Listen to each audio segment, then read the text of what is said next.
Julio Gómez, director territorial de Andalucía, ACU, Accentor, si por favor sube. Y lo mismo para Alfonso Losada, director territorial en Andalucía Occidental de Neynor Homes.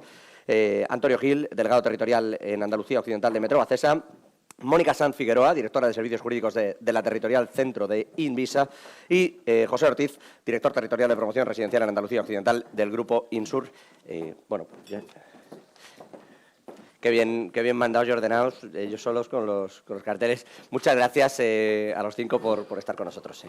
Gracias, lo primero. Y lo segundo, había prometido no meterme mucho porque yo sé que no queréis ser muy políticos, así que tendrá sus cosas buenas y sus cosas malas, pero ¿cómo estáis viendo las modificaciones que se están haciendo en las leyes de vivienda y en lo que toca a las empresas?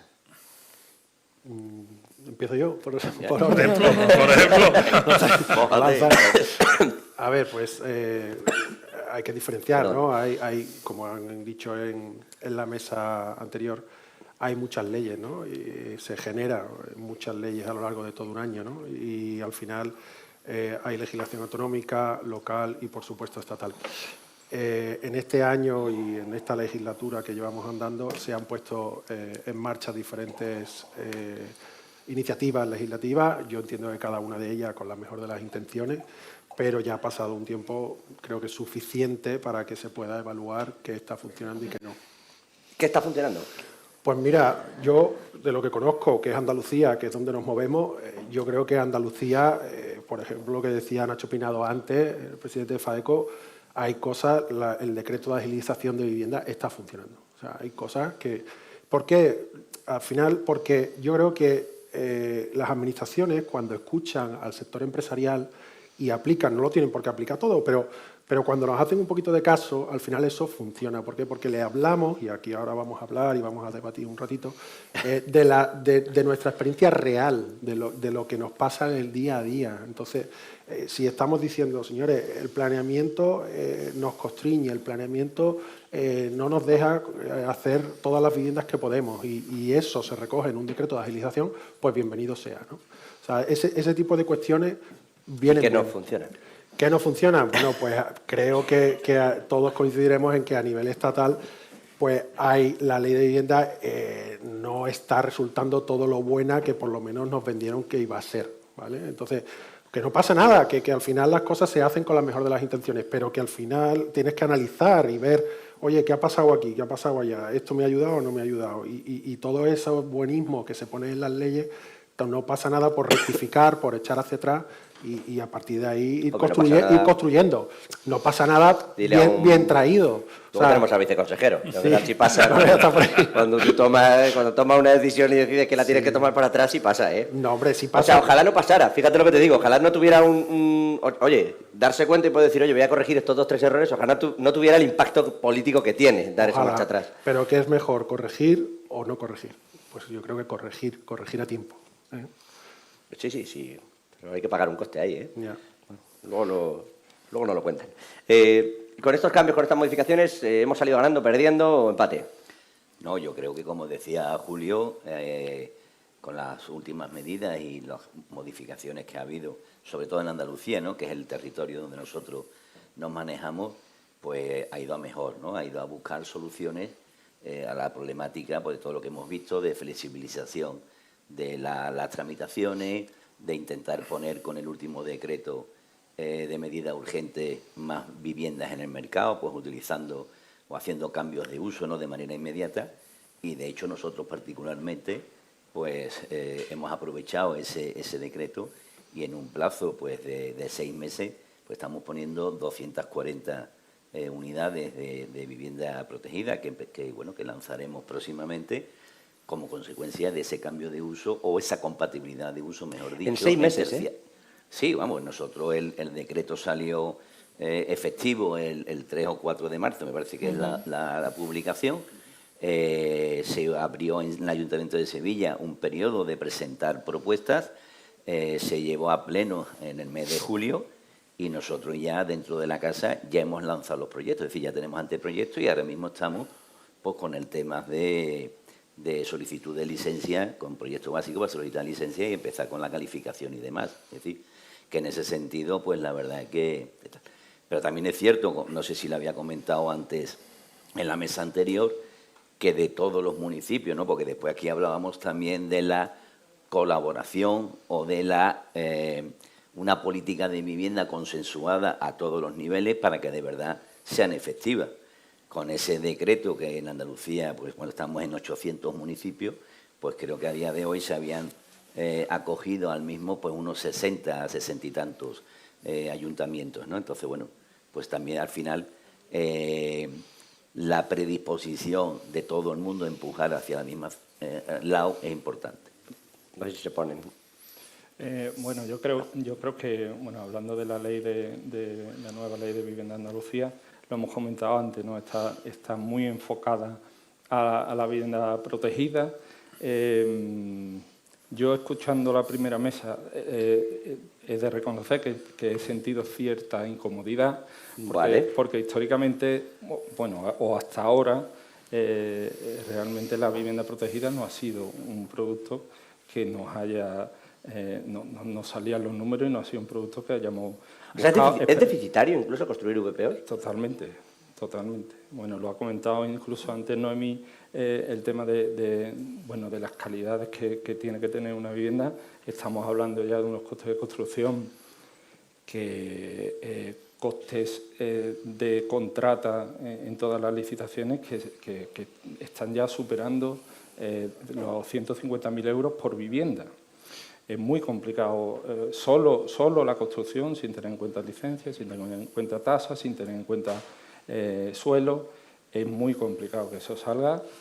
Yo espero que todos estos movimientos y que la nueva ley nos sacudan un poco a los promotores. Yo creo que ahí tenemos también que hacer un análisis de cómo podemos ayudar a fomentar el problema evidente de déficit de vivienda.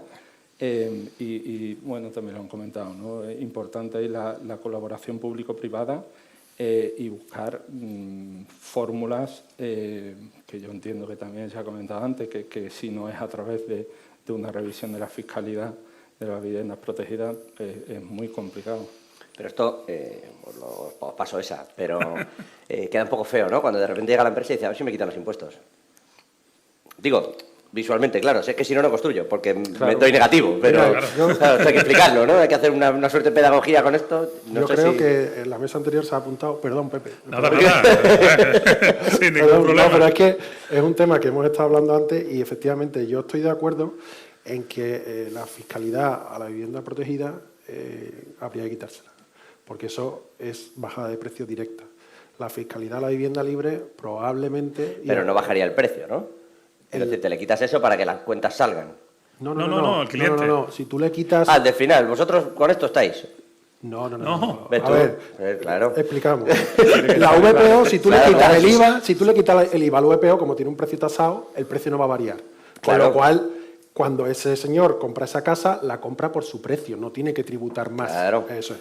En la vivienda libre, si tú le quitas ese IVA, ahí sí corres el riesgo de que el empresario lo pueda transmitir al precio. No lo digo por eso, sino de que no lo digo porque lo transmitas hacia arriba, sino porque, oye, estando al mismo coste y quitando la parte de la tasa, los números cuadran más o menos para esa construcción de las VPOs. Pero me refería a eso, no a que se lo quede nadie. Perdón. Con razón hay gente que argumenta que tiene ese riesgo, ¿no? que ya depende del empresario que promueve la vivienda, si traslada esa bajada de precio, esa bajada de tasa. Bueno, se puede obligar, no. esto ha pasado con productos alimenticios. Bueno, en cualquier caso, lo que sí se puede hacer, yo creo, y se ha hecho históricamente y ha funcionado, es ayudar al comprador. O sea, no le quites, a lo mejor, puedes quitarle impuestos a la vivienda, por supuesto, es una medida y se puede tantear y se puede explorar. Pero también puedes incentivar, ayudar directamente al comprador. Porque si el comprador no llega ahí, pues oye, vía IRPF, vía IBI, vía AJD, o sea, hay muchos impuestos que son exclusivos del comprador y que ahí el promotor no tiene nada que hacer. Entonces, hay alternativas. Aún así, vamos, entrando un poco, yo creo que, o sea, todo lo que está haciendo la Administración suma, evidentemente, pero hay que hacer más, ¿no? Volviendo un poco a lo que comentaba Julio, realmente hoy en día el promotor de medida general, la vivienda de VPO pues le cuesta trabajo. O sea, con un costo de construcción de 1.500 euros metro cuadrado, una vivienda de 100 metros, son 150.000, la vendes en 200 y algo, pues o empezamos a tener algún tipo de ayuda, bien licencias, tasas, IBI, etcétera, etcétera. O sea, por un lado enfocado a lo que es el cliente para que pueda acceder y por otro lado al que la tiene que fabricar, porque evidentemente, como hemos hablado antes, esto es un negocio y como negocio pues los números tienen que salir, porque al final sí que conllevamos un riesgo que es grande, ¿no? Entonces, yo creo que, bueno, que en esa línea se está trabajando y poquito a poco pues, se van dando pasos en el que llegaremos a un equilibrio que seamos capaces de entrar como hace un montón de años se entraba en la VPO y era un negocio estupendo, vaya. Yo creo que esto es más que evidente, es más que evidente cuando con el déficit de suelo que tenemos no buscamos ese suelo de VPO. Es que es muy complicado realmente Sí, claro, si no se hacen, o sea, si poniéndolo en marcha no se quieren hacer, es que algo está pasando ahí. Claro. Por eso os pregunto a vosotros, que os lo sabéis, que sois lo que lo hacéis. Yo, respecto a los avances en legislación que has comentado, es verdad que hay luces y sombras. Tenemos una ley estatal que la evidencia es que no ha venido a mejorar el desequilibrio entre oferta y demanda, ha tensionado más el mercado del alquiler. ¿Por qué? Porque yo creo que las medidas intervencionistas tienen que ser adecuadas y tienen que consensuarse con los empresarios privados, que la colaboración público-privada es esencial a la hora de legislar, lo hemos comentado anteriormente. Y en cuanto a la legislación autonómica, es verdad que hay mucha apertura, hay más flexibilidad. El objetivo es dotar de más suelo para la construcción de viviendas, pero yo me sumo un poco a la reivindicación que hacía Alfonso de está muy orientado a vivienda protegida o a vivienda asequible. El cambio de uso va enfocado a vivienda asequible. El aumento de densidad, hablo ahora, y de edificabilidad, que también se ha comentado anteriormente, que es una de las medidas de choque del Plan de Vivienda de la Comunidad de Madrid, va enfocado a vivienda protegida. Y hay otro público que no es el comprador de vivienda protegida y hay otro producto que no es la vivienda protegida. Entonces, seguimos teniendo los mismos problemas estructurales que supongo que comentaremos a continuación. Sí, seguro. Pero tengo una duda que voy a aprovechar que os tengo aquí y yo la hago como si no estuviesen más de 2.000 personas mirando. Antes había, como solución, se ha propuesto, yo hago VPOs, pero que me dejen hacer, si tengo que hacer 1.000, hago 600 o 800 y 200 libres. Y voy al cliente final. ¿Se venden igual esas 200 libres sabiendo que las otras 800 son de VPO según el tipo? Porque no pagan lo mismo, no estás igual. ¿Me entendéis? No, el cliente termina llegando igual. Tienes un ejemplo ahí. Tienes un ejemplo. Se vende igual, ¿no? Tienes un ejemplo palpable aquí en Sevilla, ¿no? Yo creo que, bueno, yo en la fiscalidad no quiero entrar, ¿vale? Porque es complicado, es complejo, no solamente afecta al tema de costes y de precios. Quiero decir, si tú tocas el IVA repercutido, tienes que tocar el IVA soportado, porque si no, al final, no compensas. O si no compensa el IVA soportado es coste, con lo cual al final bajas por un lado, pero subes el coste por otro. Entonces, el tema fiscal, yo por mí, no es el... Yo creo que al final el mercado, lo que tenemos que centrarnos, y yo creo que las políticas de vivienda deben ir dirigidas a esas viviendas asequibles, a esas personas o a esas familias que tienen problemas de accesibilidad a la vivienda. Es decir, yo al final, una política de vivienda en aquellos hogares que, bueno, porque con su renta o sus ingresos puedes acceder al mercado libre, bien en alquiler o bien en compra, pues bueno, una política como política de viviendas, pues será política urbanística, pero de viviendas no lo veo como tal, ¿no? Entonces debemos centrarnos en las viviendas asequibles. Actualmente hay 2.700.000 hogares que son los que están tensionados, bien en alquiler y bien en compra. Y curiosamente en estos momentos, mucho más el porcentaje de hogares en alquiler que en venta, ¿vale? El 43% de los hogares que están alquilados están súper tensionados, ¿no? Y sobre todo el tema también de la riqueza o del ahorro para adquirir la vivienda, que también está concentrado más en la gente joven que en el resto de la población, ¿no? De hecho, si tú miras las riquezas por rango de edad, pues los que teníamos hace 20 años menos, éramos más ricos, teníamos más riqueza que los que tienen Que ahora no la lo iba a edad decir, que teníamos nosotros hace 20 años, ¿no? Así evito decir mi edad. Por lo tanto, yo creo que tenemos que centrarnos ahí, ¿no? ¿Qué pasa? Que uno de los temas que yo creo que se trata poco es el costo de la vivienda. En el año 2007-2008 teníamos unos precios de venta, bueno, ya por todos conocidos. Actualmente, de media, ¿no? Porque al final es un sector muy heterogéneo, de media estamos muy parecidos a ese precio. Lo hemos subido un poquito incluso, ¿no? De valor nominal, de valor real no estamos todavía por debajo. Pero ¿qué ocurre? Que en el año 2008, por ejemplo, los costes de construcción pues eran 700 euros. Y en el 2018 también. Pero hoy estamos en 1.400 euros, es decir, hemos duplicado el coste de construcción. Además, desde la expansión de los 2005, pues bueno, como el sector pues tenía esa disponibilidad económica, pues cada vez se impuso más en el desarrollo de suelo costes que antes eran asumidos por las administraciones. Me refiero a infraestructuras, transporte y energía. Todo eso ahora mismo lo está sumando al coste de producir una vivienda. Entonces, al final, ¿qué pasa? Bueno, pues al final tú tienes un coste mínimo, que es lo que decía Pepe, que al final la vivienda me cuesta X. Si el valor máximo o el precio máximo que puedo vender esa vivienda en ese municipio, en ese barrio, el régimen general, el régimen especial, no me llega a eso, pues sencillamente desde la promoción privada pues no se hace, porque tienes pérdida, no alcanza, ¿no? Con lo cual yo creo que las políticas deben ir dirigidas a intentar que si por lo menos los costes base de infraestructura, de transporte, etcétera, se puedan derivar sobre la libre. Y por eso decía Nacho, el incremento de edificabilidad, incremento de densidad sobre la libre, ¿para qué? Para que puedan soportar, porque también, claro, no todo va a la libre, porque si todo tuviéramos que llevar a la libre, tampoco venderíamos la libre en la inmensa mayoría de las posibles personas compradores, ¿no? Entonces yo creo que ahí es donde sería un poco el enfoque. Y yo creo que parte de las medidas que se están haciendo va enfocada hacia este asunto, ¿no? Pues incrementando la densidad y la edificabilidad en los suelos de vivienda protegida, convirtiendo otros usos obsoletos o que ahora mismo no tienen demanda en vivienda protegida, etcétera, ¿no? Y ahí que faltaría más. A pesar de eso estamos en unos topes. Nosotros, por ejemplo, hemos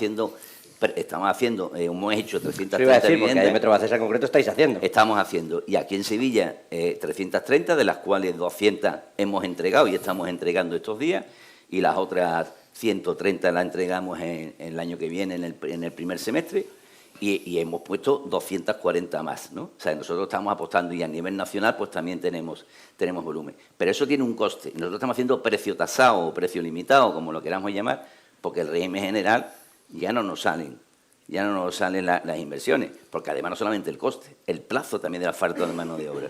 Nosotros estamos teniendo de hace 3 años para acá un incremento de plazo en construcción de 4 meses, de 4 a 6 meses. Porque falta gente para... Porque falta mano de obra. Falta mano de obra y entonces, bueno, pues tarda 4 o 6 meses más un desarrollo y una promoción, que eso al final es TIR, es financiero, etcétera. ¿Ya que lo achacáis, esta falta de mano de obra? ¿Por qué no hay gente? No, ya, pero digo, por sueldo, porque la gente ya no quiere dedicarse al creo, sector. O... Yo creo que eso ya se preveía con la anterior crisis, ya se hablaba, ¿no?, de ese salto en la generación yo creo que lo arrastramos del 2008, de la crisis del 2008. Las empresas de construcción todavía tienen mucho miedo y se ponen un límite a crecer porque en la anterior crisis pues muchas pegaron el batacazo y yo creo que todavía estamos sufriendo eso.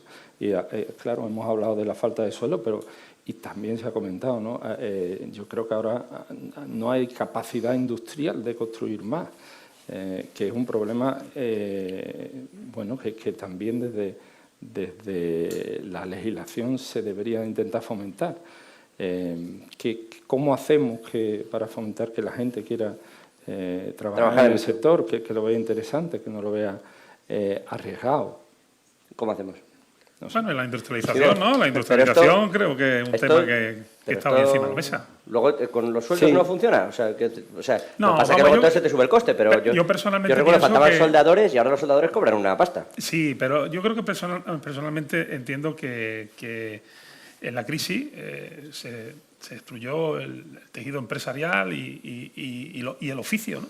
¿Por qué? Pues porque al final no deja de ser un oficio pues que una mano de obra intensiva y dura, y pues toda la gente que se dedicaba a la obra y que ganaba dinero y que funcionaba muy bien, pues tuvo que readaptar. Pues unos se fueron al campo, otros se fueron al tema de hostelería, etcétera, etcétera. Cuando ha vuelto el boom y la gente ya no quiere trabajar en esas condiciones. Entonces, eso está generando pues, muchísimos problemas de mano de obra, y después que no tenemos esos especialistas que teníamos, porque es que una generación se ha destruido totalmente por completo. Está entrando fuerte todo el tema de la industrialización, claro, porque ya es diferente ir a trabajar en un 2D y no en un 3D. Mucho más cómodo, techado, tal. Sí, pero claro, ahora lo que tenemos es el problema, que esa industrialización pues tampoco tiene la capacidad para atender las necesidades del mercado ahora mismo, y hoy por hoy todavía los costos no son equiparables a los costos reales de la mano de obra in situ. Con eso, pues bueno, al final eso. Y después, volviendo también a otro tema que quizás lo hemos estado afrontando antes, pero no se ha comentado, y sí lo ponía Noemí, ¿no? ¿Verdad, Noemí? Lo ponía, o sea, y el tema de código técnico. O sea, al final queremos hacer una vivienda asequible que tiene la misma calidad que una vivienda top. Oye, pues al final es que el asequible como tal, pues es complicado de entender, ¿no? No con esto quiero decir que tenga que ser diferente o que tenga que ser peor o que tenga que ser mejor, no. Simplemente yo creo que sí, tenemos una necesidad de primer orden, que es la vivienda, tendremos que adaptar absolutamente todo para poder paliar esa necesidad. Ojo, que lo que estamos hablando encima de la mesa es que no salen los números para una vivienda de régimen de protección oficial por los costos. Pues tendremos que atacar los costos, porque si no atacamos los costes, pues, ¿y de qué manera podemos atacar los costos? Pues bueno, pues poco yo creo que lo hemos estado viendo aquí encima de la mesa, y entre ellos el tema de código técnico o legislación oportuna que de alguna manera facilite que podamos optimizar, pues yo creo que también puede ser una buena medida. Disposición de suelo. También, bueno, evidentemente. Público, ¿no? Para desarrollo de colaboración público-privada, todo ese tipo de cosas que yo creo que en algunos sitios, pues bueno, pues se hace, evidentemente. Los porcentajes pues todavía son muy pequeños, ¿no? Con respecto al mercado global y a las necesidades, pero ese es un camino. Y entonces, bueno, no sé si querías apuntar algo. No, sí, un poco en la línea con lo que decían mis compañeros. Yo soy jurista, pero sí que pongo el foco en el número. O sea, en los costes de una promoción inmobiliaria, en torno al 70% lo delimitan el coste del suelo y el coste de construcción. Con lo cual, teniendo dos problemas estructurales como es la ausencia de suelo finalista o la incertidumbre que te genera los suelos en gestión, unido al incremento del coste de construcción y a la falta de mano de obra, pues es que tenemos la tormenta perfecta. Y sin embargo el sector no deja de crear empresas y oye, pues vamos a comprarnos a EDAS. Bueno, es una solución. Digo, o sea, Es una a ver cómo solución. me lo explicáis. Quiero decir, no, es que esto no va bien. No va bien. La metimos suave. Yo aprovecho y te digo. A ver, que el elefante estaba aquí. A ver. Toda esta problemática, bueno, yo entiendo que se debe afrontar desde un modelo más profesionalizado, si cabe, ¿no? Donde prime la planificación y la solvencia del promotor. Bueno, pues estas operaciones corporativas pues nos ayudan a eso, ¿no? La OPA de Neinor sobre AEDAS nos permite ganar escala y nos facilita afrontar los Bueno, problemas. creado el mayor gigante de España ahora mismo, ¿no? Bueno, todavía está... Bueno, cuando... Sí, minoristas mediante y etcétera, etcétera, pero vamos, como que sí, ya lo dan el mundo por hecho. Entendemos que desde esa escala se puede afrontar estos problemas con mayor solvencia que desde un mercado un poco más fragmentado. ¿Y a qué se debe, insisto, esa otra parte entonces de que estéis en récord de creación empresarial en el sector? Porque ¿Alguien está viendo ahí un negocio? Sí, evidente. No, lo que pasa es que yo creo que cada vez está más, hay una polarización de la población, incluso económica, ¿no? Es decir, hay un grupo de personas pues con escasos recursos que le cuestan mucho trabajo el acceder, en este caso, al sector inmobiliario, tanto en alquiler, vuelvo a repetir, tanto en alquiler como en venta. Y después, pues claro, a efectos de números globales, pues el precio de la vivienda pues sigue subiendo porque la oferta es inferior a la demanda. Existe un porcentaje de más del 70% de personas que tienen una vivienda en propiedad y la tienen pagada. Hay personas que tienen ahorro. Vuelvo a decir que de la población desde los 45 años hacia adelante pues tiene una masa de ahorro bastante importante en España, que son las que están entrando y están permitiendo en este mercado, ¿no? Después también las tasas de desempleo, pues a nivel global, pues estamos seguimos estando por encima de Europa, pero a nivel global estamos bien situados. Tenemos una inflación ahora mismo más o menos controlada, los tipos de interés pues están relativamente bajos, el número de hipotecas que se va concediendo, pues bueno, va aumentando, pero porque también va aumentando el volumen de transacción. En los últimos 12 meses hemos tenido 720.000 unidades transaccionadas, ¿no? De hecho, el 20% obra nueva. En el año 2008, el 40%, más del 40% era obra nueva.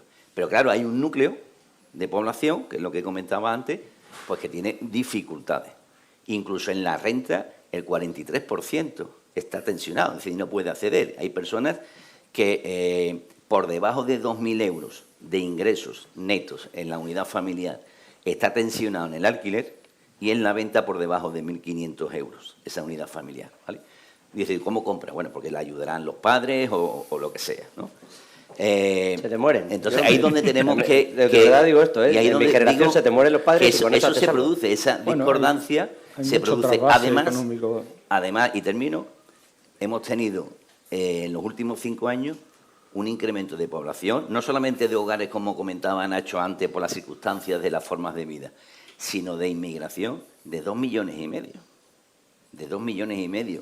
Que además, en su inmensa mayoría, son personas también que vienen a España, pues hombre, con unos recursos también limitados, ¿no? Entonces es añadir más la problemática, no digo todos.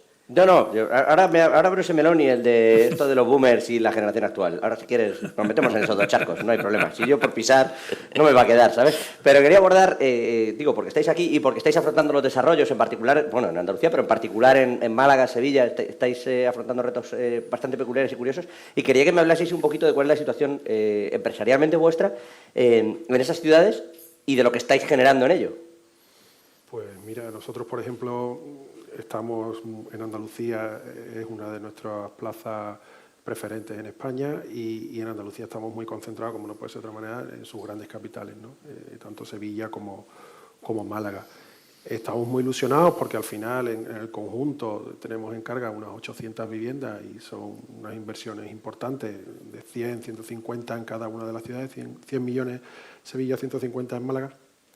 Y al final eso nos genera ilusión y nos genera tracción para poder seguir creando, ¿no? Porque si tú vas generando, pues al final puedes seguir la cadena, ¿no?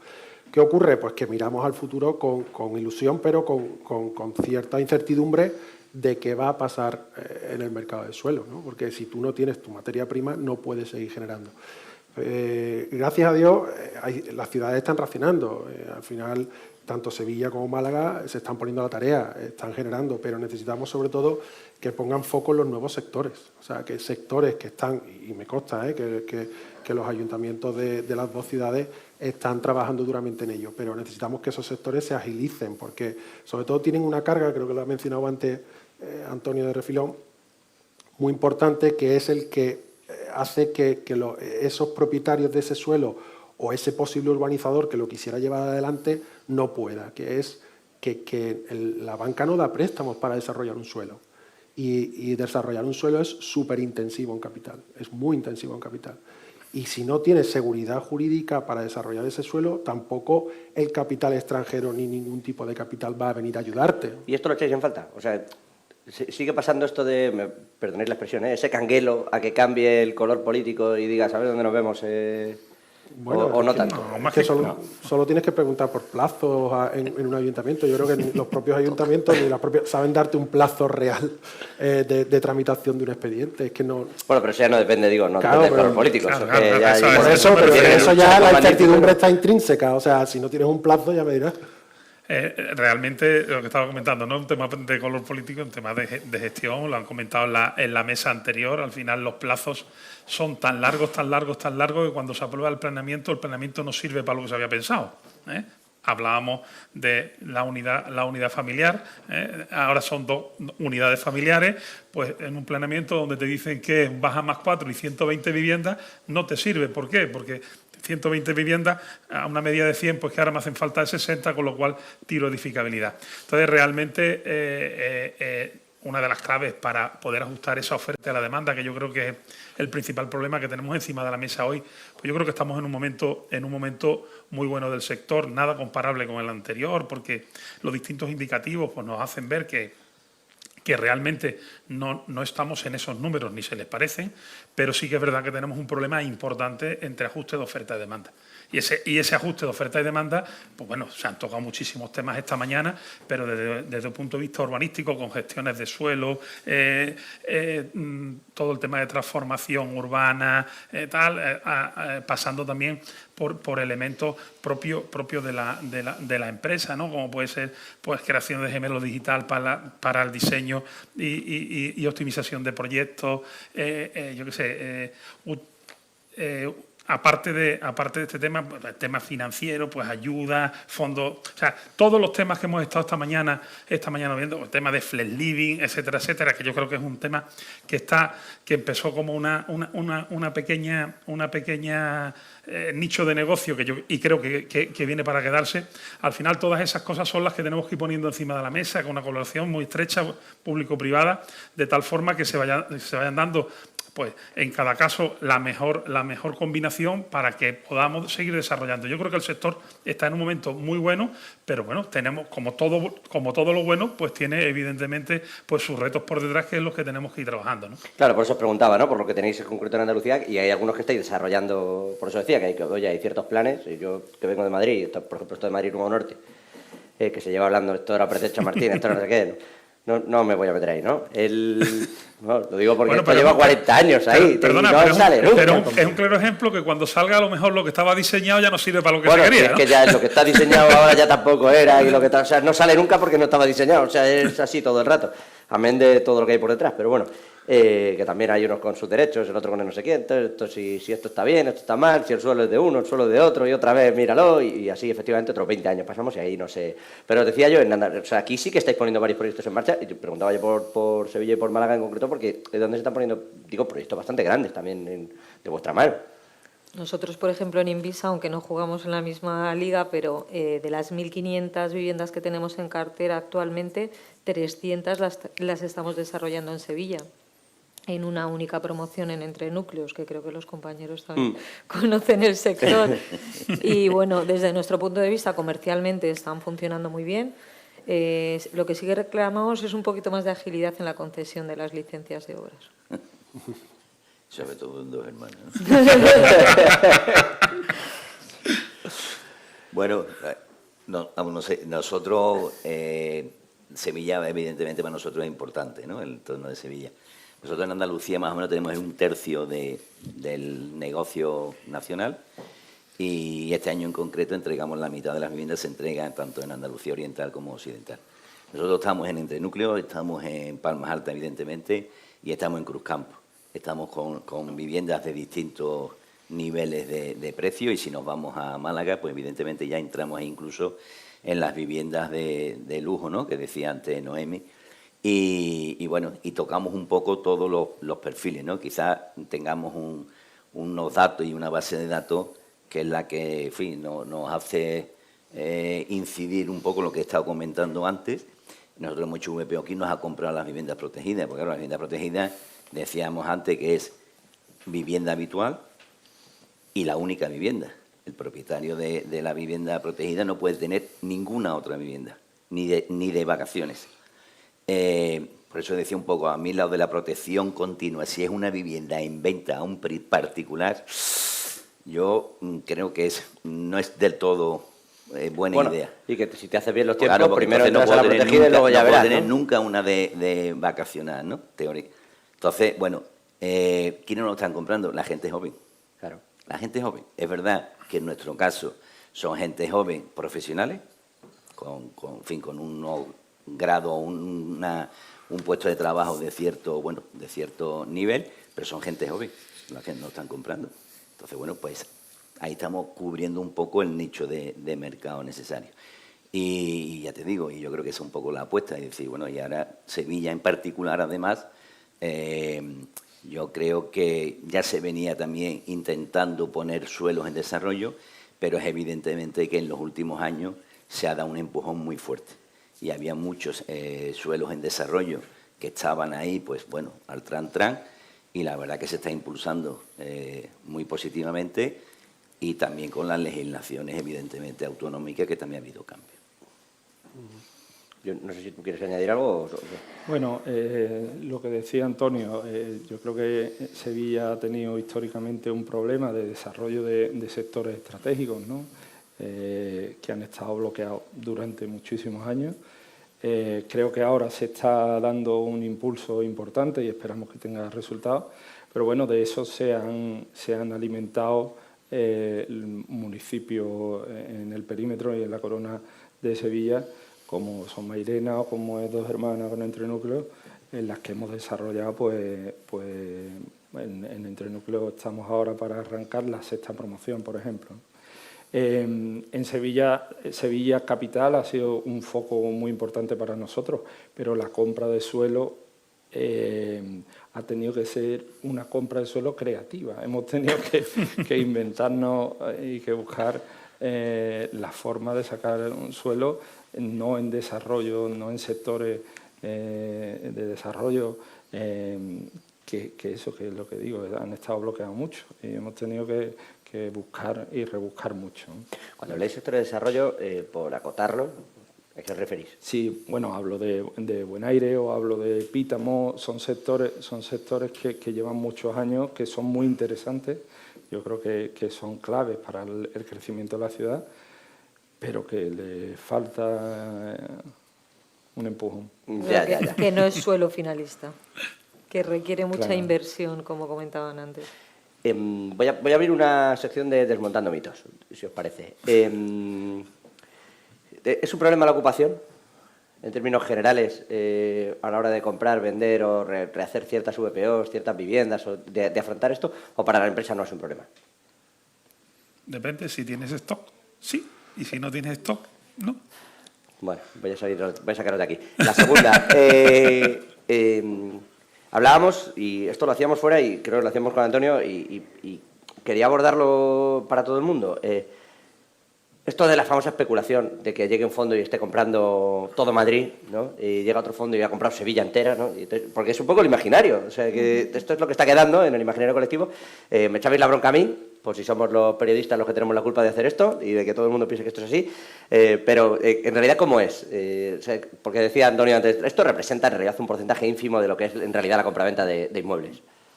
Bueno, es verdad que eso pues vende, ¿no? Vende esos mensajes y No, tal. no te es verdad defiendas, no. que el sector tiene el mantra, ¿no? Este mantra de especulativo que quizás venga sobre todo agrandado por la época del 2004-2008, ¿no? Y yo creo que es cierto, es decir, ahí había la burbuja inmobiliaria por las circunstancias financieras o por lo que fuera, y ese mantra lo tiene, ¿no? Pero la realidad es que yo decía antes, de los fondos están entrando en el inmobiliario, pero una parte muy pequeña es en residencial.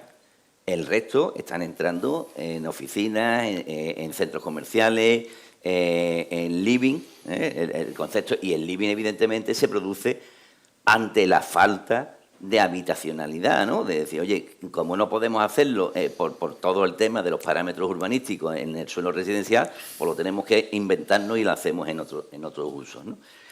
Y esa es la realidad, es decir, porque aquí estaba viendo el otro día, creo que en un periódico, ¿no? Salió un artículo sobre las grandes empresas y los grandes fondos, y estaba ahí Merlin, estaba Colonial, y tal. Eso Ninguna de estas está en residencial. Heinz, está. Ninguna de estas está en residencial. creo que sumábamos las grandes, estaban metidos Metro Bacesa, estaban metidas 80.000 millones de activos, ¿no? En activos. Sí. Pues de los 80.000 millones, creo que las de residencial no llegábamos a 10.000 millones o 12.000 millones en activos de residencial, me refiero en patrimonio, ¿vale? El resto eran otros usos.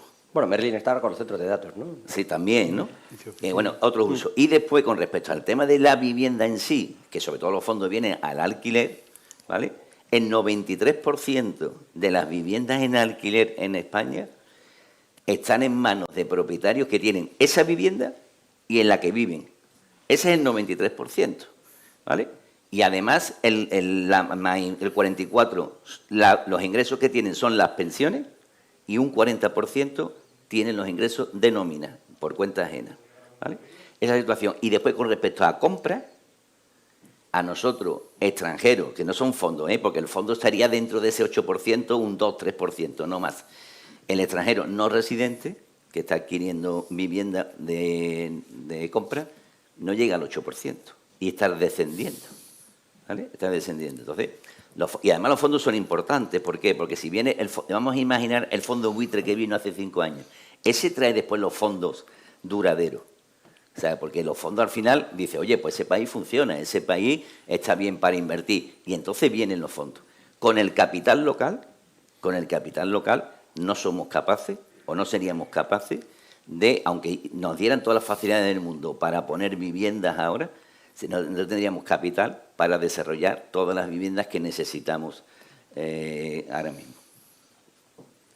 Sí, yo creo que lo que decía en venta, yo creo que los datos de clientes que compran obra nueva para invertir, yo creo que eso no llega al 10%. Y claro, yo creo que flaco favor nos hacemos si entendemos que el problema del precio de la vivienda es achacable a ese 10%. O sea, el problema yo estoy sacando como conclusión, y perdonad que no me quiero equivocar, que son los costes. Principalmente nuestro día a día. Y la falta de materia prima, que es el suelo. Bueno, sí, pero una vez te pones el precio, o sea, quiero decirte... No, pero si hay poco suelo, te lo venden muy caro. Totalmente, con lo cual es coste. Totalmente. Ya, pero bueno, que lo llamo coste, entiéndase, claro, sí. Pero ahí ya lo que va es un poco lo que hablábamos al principio, ¿no? Si hay mucha gente, mucha demanda para el mismo, pues eso es un poco una puja, entre comillas. Hablo en la parte libre. Sí, pero cuando no hay nada, o sea, Nacho decía esta mañana que en Málaga hay suelo cero. Con lo cual, pues, lo que salga, la gente mata. Con lo cual, eso al final es coste.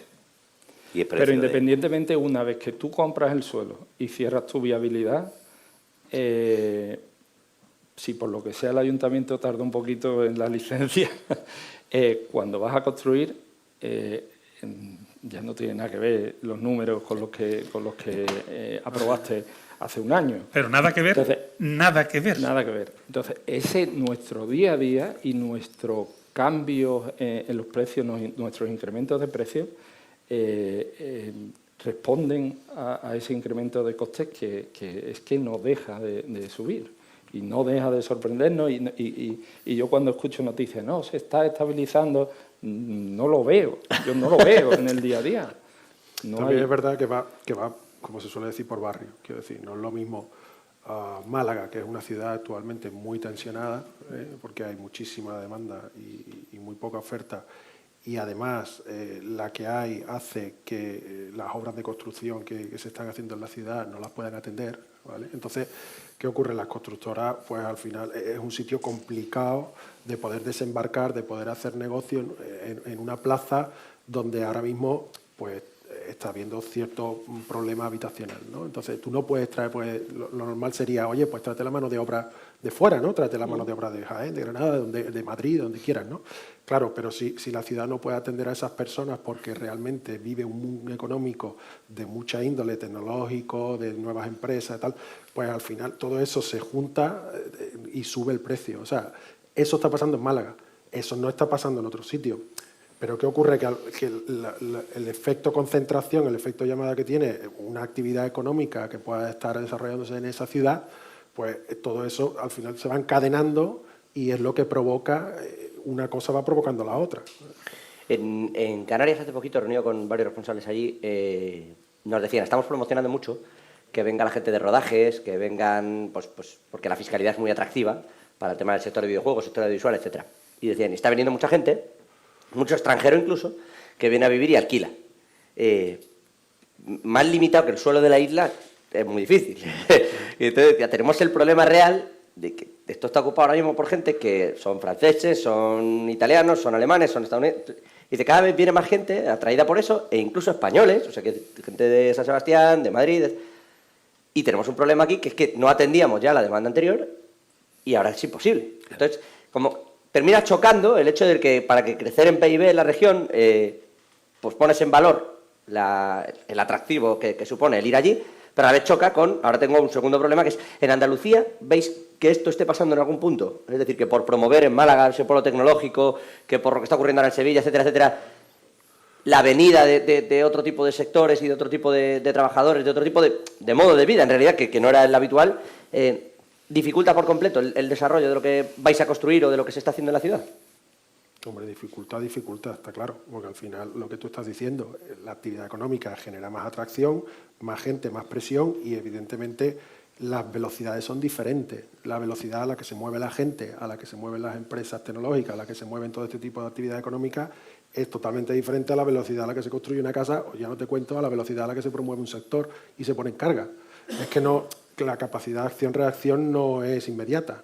Y dices, bueno, hay una solución que es, pensemos en áreas metropolitanas, no nos cerremos en las ciudades, pensemos más allá, cosa que en ciudades como Madrid o como Sevilla ha ocurrido naturalmente, ¿no? Pero es que si eso tiene también que estar planificado, porque tú no puedes hablar de área metropolitana sin las redes adecuadas de transporte, ¿no? Entonces, todo eso es difícil, hace falta hacer planes a muy largo plazo, ir poniendo las primeras piedras que a lo mejor se pueden ir viendo los frutos dentro de 4 o 5 años, pero es que hay que ponerlos ya, porque tú no le puedes decir a un cliente, a una persona que está buscando una vivienda, que se vaya al área metropolitana si después va a tener 1 hora de atasco a la ciudad o no va a tener cómo moverse. Entonces, el planteamiento tiene que ser muy general. No, yo totalmente de acuerdo. Vamos, siguiendo un poco la línea de Julio, ¿no? Evidentemente, la cooperación es fundamental. Y está claro que en este sector, que estamos hablando de un sector que por la propia producción, ¿no? de la infraestructura, del desarrollo del suelo y después de la edificación, que te lleva una serie de años, ya no hablo ni de tramitación, hablo de la ejecución, ¿no? Te lleva una serie de años, tienes que tener una planificación a largo plazo. No solamente ya una colaboración a nivel normativo, ¿no? Entre todas las administraciones y que haya una misma línea, sino que encima haya una planificación a largo plazo. Tema de transporte, tema de la infraestructura, como comentaba Julio. Y hoy en día, un tema también súper importante, que son los suministros, tanto de agua como desagüe, como eléctrico. Estamos viendo la cantidad de problemas que tenemos en desarrollos inmobiliarios, no solamente residencial, también, que actualmente hay promociones terminadas que no se pueden entregar porque no tiene energía eléctrica, por la falta de potencia de energía eléctrica de suministrar a esa promoción, básicamente por falta de planificación. En nuestro entorno, Sevilla, lo ha comentado Julio, área metropolitana, tenemos que estar coordinados, es decir, no podemos pensar en una situación y la evolución de la sociedad por donde camina de globalización, ¿no? Este es mi municipio y aquí se va a hacer solo esto. A mí me han llegado a decir que es que, claro, es que aquí se está construyendo mucho últimamente y me viene gente de fuera. Y claro, estoy perdiendo la idiosincrasia del municipio. Entonces, bueno, eso es difícil manejarlo, ¿no? Es complicado manejarlo. Pero evidentemente tenemos que tender hacia eso. Si ya normativamente hacemos normas de distintas administraciones, incluso muchas veces contrapuestas, que además vamos cambiando encima un ciclo que necesitamos entre 6 y 10 años en desarrollar un producto, la ley a los 3 años te la han vuelto a cambiar, pues la verdad que es complicado. Y yo creo que es fundamental esa cooperación dentro de lo público, dentro del público-privado, y que tendamos hacia una flexibilización, ¿no? Yo no sé si esto os compete con este asunto de la IA, que ahora a todo el mundo le toca en algo, ¿no? A nosotros nos destruirá el empleo, pero a mucha otra gente pues le dará otras cosas. A la hora de construir, ha cambiado también mucho la manera, se tarda menos, etcétera, etcétera, y se usan otro tipo de materiales. ¿No puede ir esto todavía más rápido o es contraproducente? Te señalan por alguna razón que... Vosotros, tú que eres el experto en industrialización. Yo que soy el experto en industrialización. Yo creo que vamos a sufrir cambios, o sea, a haber cambios. O sea, es que... No me seas tan genérico, ¿eh? Es que... No te soy genérico. O sea, yo creo que la IA viene a un paso que me da hasta miedo, entiéndeme. O sea, vamos a tener una revolución total y absoluta y yo creo que ni siquiera le hemos visto la punta a esto por donde viene. Creo que va a haber muchísimo cambio a todos los niveles, empezando por la arquitectura y terminando por la construcción. Y creo que vamos a hacer un producto muchísimo más acotado y más puntualizado. Tenemos que ir cambiando, pero independientemente de la IA o no IA, tenemos que tener el tejido empresarial que nos dé soporte a todo esto, ¿no? Podemos avanzar mucho. Ahora el otro día estaban terminando, a punto de terminar, el primer edificio totalmente hecho en madera, que es un hotel, ¿no? Un hotel lo están haciendo en Málaga, ¿no? Impresionante, yo he visitado aquello, impresionante, lo han hecho en un tiempo récord. O sea, vamos a empezar a ver cosas que no hemos visto nunca.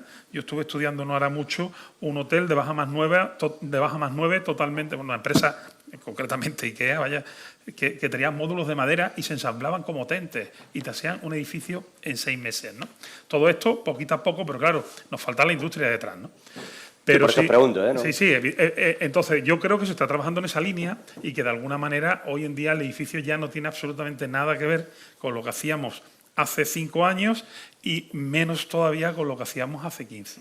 Primero por la forma de vida, primero por el cliente objetivo y último por los sistemas constructivos, pues que evidentemente van cambiando y de alguna manera pues se van adaptando a esa falta de mano de obra, como he dicho antes, etcétera, etcétera, etcétera. Pero vamos a ver muchos cambios, yo creo que vamos a ver muchos cambios. Yo creo que, por completar un poquito, el proceso productivo de construcción de vivienda va a seguir siempre teniendo un gran componente manual. Yo creo que... Bueno, sí, yo pregunto también por la parte del propio material, ¿no? Ahora hay unos hormigones especiales de baja emisión, de esto de sí, pero emisión cero. No es un sector especialmente propicio a evoluciones drásticas, ¿no? Porque al final hay unos señores que hacen unas cosas de una determinada manera y hasta que se acostumbran a una nueva, pues cuesta. Pero sin embargo, yo creo que sí hay un campo interesante por el otro lado. Si hemos dicho que lo que queremos también es agilizar procesos desde el punto de vista de la administración, ahí sí hay, yo creo, un gran nicho. O sea, porque realmente las licencias, hablábamos antes, una licencia me puede tardar 1 año, los ayuntamientos tienen capacidad, tal, tienen que echar mano de gente de fuera. Oye, si toda la legislación está hecha, si toda la legislación está digital, si todos los parámetros están, porque eso está bastante claro, y hay una capacidad computacional con una IA detrás que es capaz de darle un botón y en segundos, minutos te saca el chequeo de un proyecto que tiene 1000 páginas, oye, pues a lo mejor eso sí ayuda mucho, ¿no? Que luego no quita que después tenga que venir el humano detrás a corregir, porque también se equivocan, ¿no? Pero no que se lo digan por ahí informes que se han producido y han tenido líos, ¿no? Pero al final ahí sí puede haber también una gran aporte, ¿no? Y yo creo que eso también está a la vuelta de la esquina.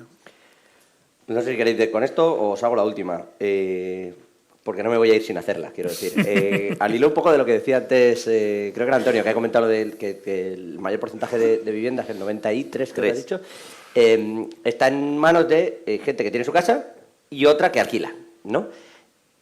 Está provocándose una guerrilla, una guerra, no sé cómo llamar a esto, y se está incentivando mucho en redes entre los mayores y los jóvenes, a cuenta de 2 cuestiones. Las pensiones, con una tasa de reposición ínfima y que, bueno, pues se viene ahora la jubilación del baby boom y esto va a ser una fiesta, porque va a ser a ver cómo pagamos esto, pero bueno, pues rellenando y deuda y etcétera, porque lo que es la hucha no, por más que lo queramos decir así.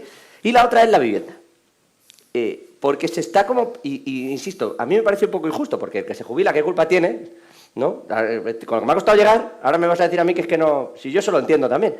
Entonces, yo no sé cómo resolver ese problema desde el punto de vista de las pensiones y tampoco de la vivienda, pero se está produciendo, y me gustaría saber cuál es vuestra opinión, una guerra entre el joven que no puede acceder a la vivienda y que dice es que pago la segunda residencia del boomer, que además su pensión está ya mejor que mi salario mínimo. Entonces, os reís, pero no opináis, ¿eh? Yo es que creo, no sé si perdón. atrever, Yo es que creo, ya lo ha y apuntado, decir que Antonio. yo a Sri Lanka no he ido.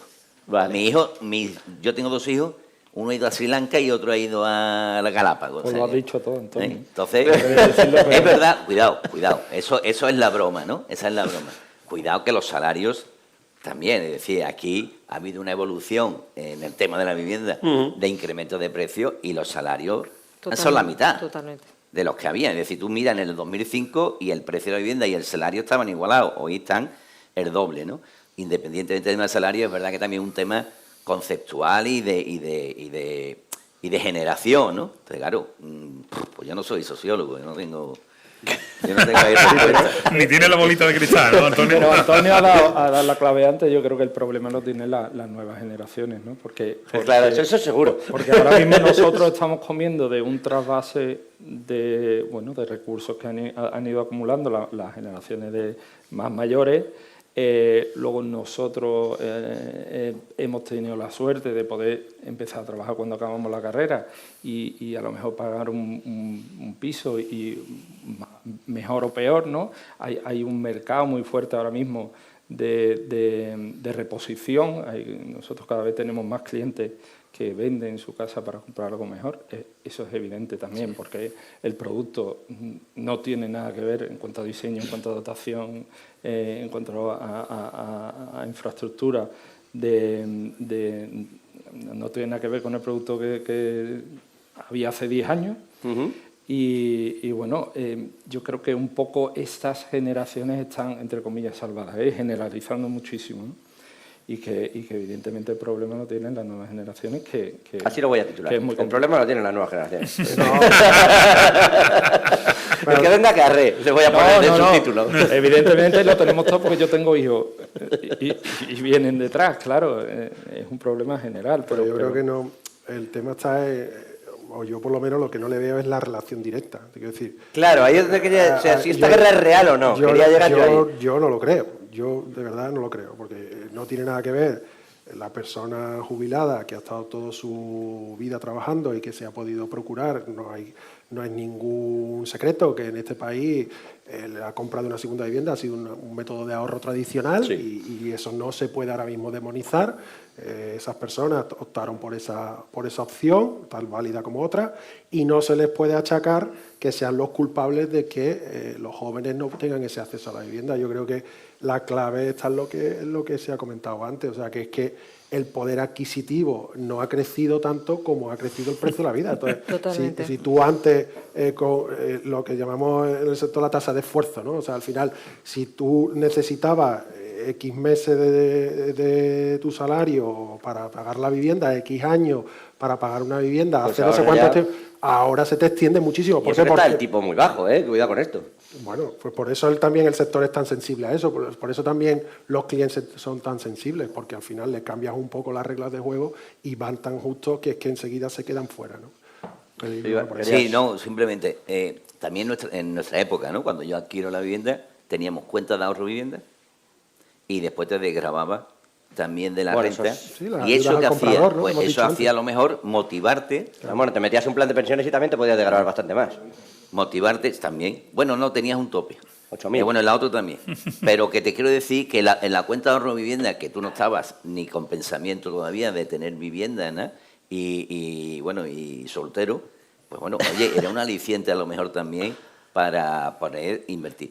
Y cuidado, nosotros tenemos un déficit, también es cierto, porque la población joven en otros países, pues hay un gran porcentaje que están de alquiler, y nosotros tenemos un problema de alquiler, es decir, nosotros no tenemos un mercado real de alquiler. Hemos comentado que el 93% son personas físicas y que lo que tiene esa vivienda, además, como complemento, en la mayoría de los casos, como complemento al salario o a la pensión. Ya, sí. Entonces, bueno, pues, ¿dónde tendríamos que, y por mi parte, como final, pues incentivar, es decir, las viviendas asequibles? Oye, pues tendremos que ayudar a la demanda a que pueda acceder a una vivienda, y no estoy diciendo en compra, puede ser en alquiler, ayudar a la demanda y ayudar también en la oferta, porque si tienen los costes por encima de lo que puede pagar la gente, pues ayuda un poco en esa oferta de muchas maneras, de muchas formas, y trabajar en ese sentido y después ser flexible. Seguimos teniendo los parámetros urbanísticos de los años 70. Lo mismo, años 70, hace ya más de 50, casi 60 años, ¿no? Yo no sé si alguien quiere apuntar algo o Yo también como conclusión. Creo que estamos viviendo el mayor desequilibrio de la historia en España entre oferta y demanda, que es una conclusión de todos los que hemos intervenido, y que sí que necesitamos medidas legislativas y colaboración público-privada, sobre todo enfocada a la generación de suelo, no solamente para viviendas asequibles, sino también para todos los ciudadanos que no pueden acceder a una vivienda de protección pública o asequible, también vivienda libre y flexibilización de medidas legislativas y homogeneidad, que no hemos hablado antes, pero generamos mucha inseguridad jurídica, sobre todo de cara al inversor externo, porque tenemos una amalgama de legislaciones que no siempre entendemos ni siquiera los juristas. Le pongo el punto con estas palabras de Mónica Sanz Figueroa, directora de Servicios Jurídicos de la Territorial Centro de Invisa. Gracias. Antonio Gil lo hacía antes, delegado territorial en Andalucía Occidental de Metro Bacesa. Alfonso Losada, director territorial en Andalucía Occidental de Neinor Homes. Gracias también. José Ortiz, director territorial de promoción residencial en Andalucía Occidental del Grupo Insur. Y Julio Gómez, director territorial en Andalucía de ACU Accentor. Es que si no, no digo bien. Hacedlo vosotros, ¿eh? Claro, es que Imposible. Me miráis como... A ver quién lo repite. Gracias a los Muchas cinco, de verdad, gracias. por haber estado con nosotros.